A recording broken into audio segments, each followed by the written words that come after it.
नमस्कार मंडळी, माझे नाव मीरा आणि कुक विथ मीरामध्ये तुम्हा सर्वांचे मनापासून खूप खूप स्वागत आहे। आज मी तुम्हाला अगदी सोप्या पद्धतीने अगदी बेकरीवाल्यासारखं असं इमोजी केक करून दाखवणार आहे, जे बनवायला खूप सोपा आहे आणि खायला खूप चविष्ट लागतो की तोंडात टाकताच विरघळेल।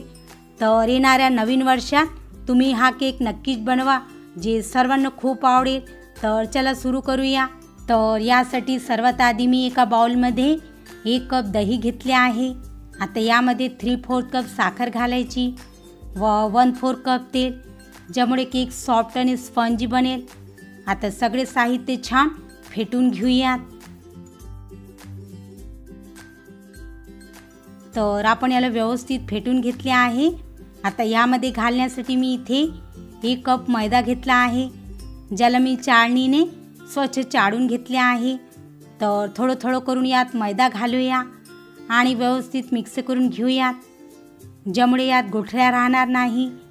एकदम पूर्ण मैदा घालायचे नाही, थोडं थोडं करूनच घालायचे आहे।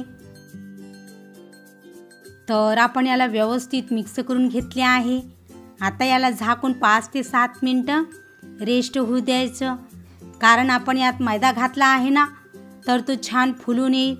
तर चला तोपर्यंत आपण पुढली प्रोसेस करून घेऊयात। आता केक बनवायला मी इथे हे केक टीन घेतले आहे। तुम्ही वाटल्यास तर कुकरचा डबा पण वापरू शकता। तर थोडंसं तेल लावून ग्रीस करून घेऊयात। आता यामध्ये टाकण्यासाठी मी इथे हे बटर पेपर घेतला आहे। तर बटर पेपरलाही थोडंसं तेलाने ग्रीस करून घेऊयात। जर तुमच्याकडे बटर पेपर नसेल तर तुम्ही केक टीनमध्ये थोडंसं मैदा डस्ट करून घ्या, जेणेकरून तुमचा केक इझिली डिमोल्ड होईल। तर चला आपला केक टीन ही रेडी झाले आहे। तर सध्याला साईडला ठेवून देऊया आणि पटकन केकला बेक करण्याची तयारी करून घेऊयात। त्यासाठी गॅसवर गरम करायला एक कढई ठेवली आहे। आता यामध्ये असं स्टँड ठेवायचं।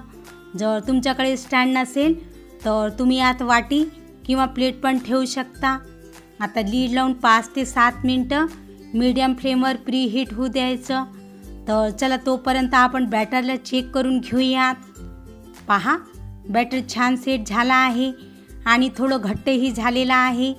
तर बॅटरला परफेक्ट करण्यासाठी मी इथे 1/4 कप दूध घेतले आहे। तर थोडं थोडं करून दूध यात टाकूया आणि छान फेटून घेऊयात। आपल्याला याचं खूप जास्त घट्ट किंवा खूप पातळ बॅटर बनवायचं नाही। बॅटर याप्रमाणे एकाच फ्लोमध्ये सरसरीत पडणारं पाहिजे। मला बॅटर बनवायला 1/4 कप दूध लागले। तुम्हाला जेवढं दूध लागेल तुम्ही तेवढं दूध वापरू शकता, पण बॅटर याप्रमाणे असायला पाहिजे। आता यामध्ये टाकूया चिमूटभर मीठ व 1 चमच बेकिंग पावडर व अर्धा चमच बेकिंग सोडा। आता सगळे साहित्य एकाच डायरेक्शनमध्ये छान मिक्स करून घेऊयात। आता पूर्ण बॅटर ग्रीस केलेल्या केक टीनमध्ये ट्रान्सफर करूया आणि 1 ते 2 वेळा असं टॅप करायचं, ज्यामुळे यातले एअर बबल्स निघून जातील। तर चला पटकन केकला बेक करूया। आणि इकडे कढई छान प्रीहीट झालेली आहे।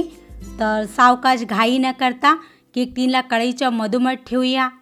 आता लीड लावून 25 ते 30 मिनिटं मध्यम ते मंद आचेवर बेक होऊ द्यायचं।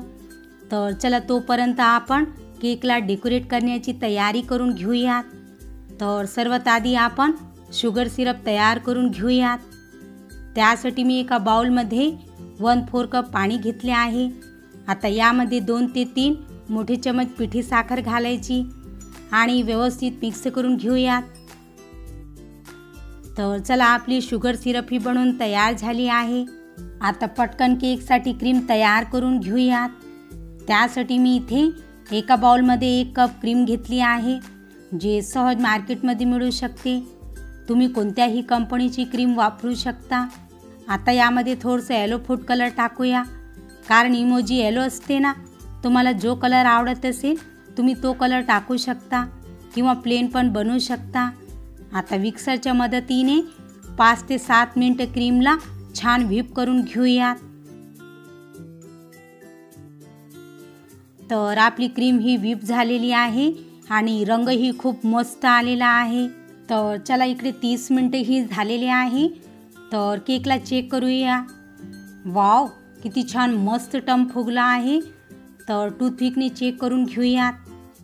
टूथपिक अगदी क्लीन निघाली आहे, याचा अर्थ केक परफेक्टली शिजला आहे। आता गॅस बंद करूया। सध्या केक खूप गरम आहे, तर पूर्ण थंड करून घेऊयात। तर केक पूर्णतः थंड झालेला आहे आणि लेयर पण सोडून दिली आहे। तर डिमोल्ड करून घेऊयात। वाव, मस्त, पहा किती छान गोल्डन कलर आला आहे आणि जाडी पण मस्त आलेली आहे व कापसासारखं मऊ मऊ लुसलुसीत बनला आहे। तर चाकूने याचे 2 समान भाग करून घेऊयात। तर चला, सगळे साहित्य रेडी आहे, तर फटाफट केकला डेकोरेट करूया। त्यासाठी मी इथे हा केकचा स्टँड घेतला आहे। तर यावर अशी प्लेट ठेवायची आणि यावर अशी थोडीशी क्रीम लावायची, ज्यामुळे केक हलणार नाही। आता यावर केकची पहिली लेयर ठेवायची आणि त्यावर शुगर सिरप टाकायची, ज्यामुळे केक छान मॉइस्ट बनेल। आता पाइपिंग बॅगच्या मदतीने केकवर क्रीम लावायची। तर भरून भरून जास्त क्रीम टाकायची, ज्यामुळे केकला क्रीम व्यवस्थित लागेल आणि पॅच्युलाच्या मदतीने स्प्रेड करायची।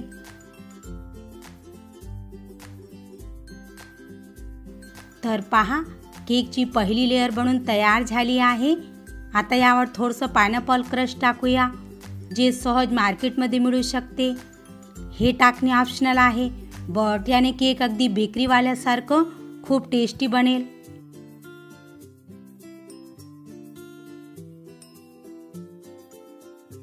आता यावर केकची दुसरी लेयर ठेवायची आणि याच्यावरही शुगर सिरप टाकूया आणि भरून भरून अशी क्रीम लावायची व पॅच्युलाच्या मदतीने स्प्रेड करायची। तर क्रीम लावून आपला केक रेडी झाला आहे। आता याला 10 मिनिटं फ्रीजमध्ये सेट होऊ द्यायचं, ज्यामुळे क्रीम व्यवस्थित सेट होईल। तर 10 मिनिटं झालेले आहे आणि क्रीम ही मस्त सेट झाली आहे। तर यावर पाइपिंग बॅगच्या मदतीने क्रीमची अशी डिझाईन तयार करून घेऊयात आणि मला ही इमोजी आवडली म्हणून मी केकवर ही इमोजी काढली। तुम्हाला केकला जसं डेकोरेट करायचं असेल तुम्ही तसा डेकोरेट करू शकता। तर अगदी बेकरीवाल्यासारखं आपला केक बनून तयार झाला आहे। तर चला, मी तुम्हाला कट करून दाखवते। वाव, किती सॉफ्ट बनला आहे की जे तोंडात टाकतेच विरघळेल आणि बनवायलाही खूप सोपा आहे। तर तुम्ही हा इमोजी केक क्रिसमस किंवा नवीन वर्षात नक्कीच बनवा, जे सर्वांना खूप आवडेल। जर तुम्हाला माझी आजची केकची रेसिपी आवडली असेल तर व्हिडिओला लाईक आणि शेअर नक्कीच करा आणि चॅनलला सबस्क्राईब करून बेल आयकॉनला प्रेस करा। तर चला, पुन्हा भेटूया एका नवीन रेसिपीसोबत। तोपर्यंत मस्त खा आणि स्वस्त राहा।